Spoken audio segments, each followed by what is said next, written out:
Тоа што Грција го прави е апсурдно. Ова е ставот на Штефан Трепст, германски професор за Источна Европа. Ставот го пренесува германскиот неделник Шпигел, кој во најновата статија за вчерашните протести во Атина се обидува да го објасни конфликтот меѓу Грција и Македонија. Професорот Трепст за Шпигел вели дека нема основа за страв од страна на грчкиот народ, дека евентуалното решение на долгогодишниот спор со името би нанел штета на државата или би било опасно по незината безбедност.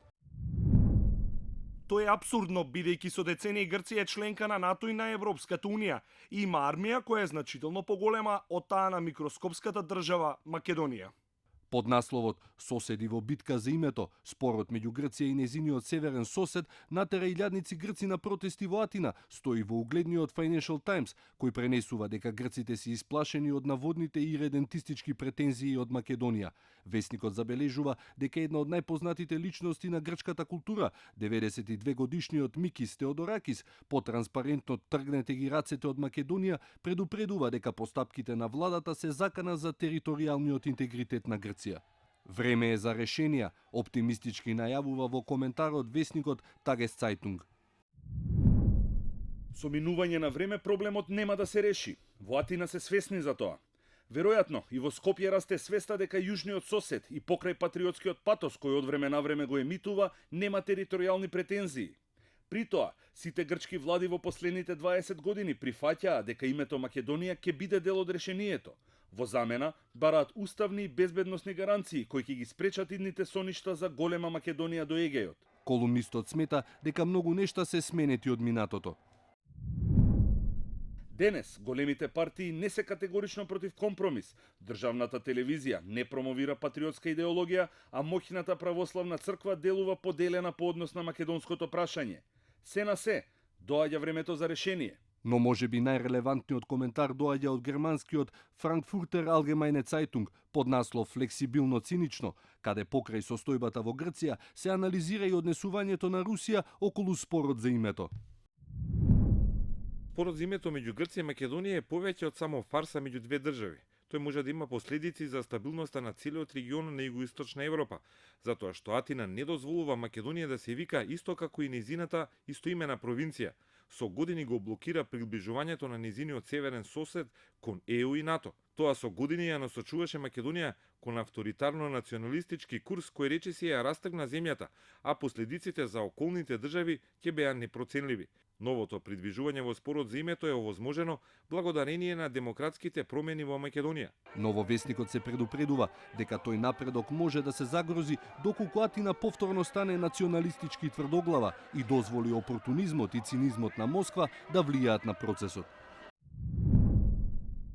Кремљ сака да го спречи зачленувањето на Македонија во НАТО. Во однос на оваа прашање Москва се покажува флексибилно цинична како и секогаш. Досега имаше големо разбирање за македонските националисти, а министрот Лавров сега ги советува грците да не прифаќаат компромис. Покрај геополитичките аспекти и компликациите кои грчките протести ги создаваат за американските и НАТО интересите во регионот, грчкиот левичарски портал Defend Democracy алармира колкав е домашниот притисок врз Ципрас и неговата влада. Тие се под силен притисок од американската администрација и веројатно веќе имаат дадено гаранции кон Вашингтон, но доколку останат на своите позиции, најверојатно ќе испровоцираат опасна криза во земјата.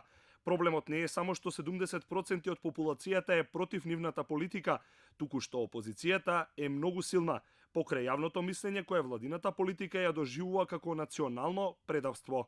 Протестите беа мирни, но делуваат одлучни да направат се што треба со цел да го запрат гласањето на евентуалниот договор во парламентот. Ципрас излезе во пресрет на ваквите стравови, кажувајќи дека наводниот земјотрес и милионите демонстранти останаа само желба на организаторите, екс-премиерот Андони Самарас и лидерот на опозицијската Нова демократија Киријакос Мицотакис. Од неговиот кабинет вела дека оние кои останале дома и го гледале протестот на телевизија знаат дека важните прашања од надворешната политика не се решаваат со фанатизам и нетолеранција. Продолжувам со мирна совест и одговорност да преговарам за доброто на татковината, напиша Никос Коцијас на Твитер и со тоа го потврди ставот на владата во Атина дека нема да биде под влијание на протестите во незината одлука за решавање на спорот со името и со цел да се засили стабилноста на Балканот. Со свој став излезе и шведскиот дипломат Карл Билд, кој повика на силна посветеност на европските сили во решавање на спорот и дека без тоа Балканската стратегија на Европската Унија може да пропадне. Медиумските и политичките реакции од Европа и светот говорат за една ново пронајдена свест, дека спорот за името е многу поважно од обично билатерално прашање, дека ја тангира регионалната стабилност, но и балансот меѓу големите светски сили.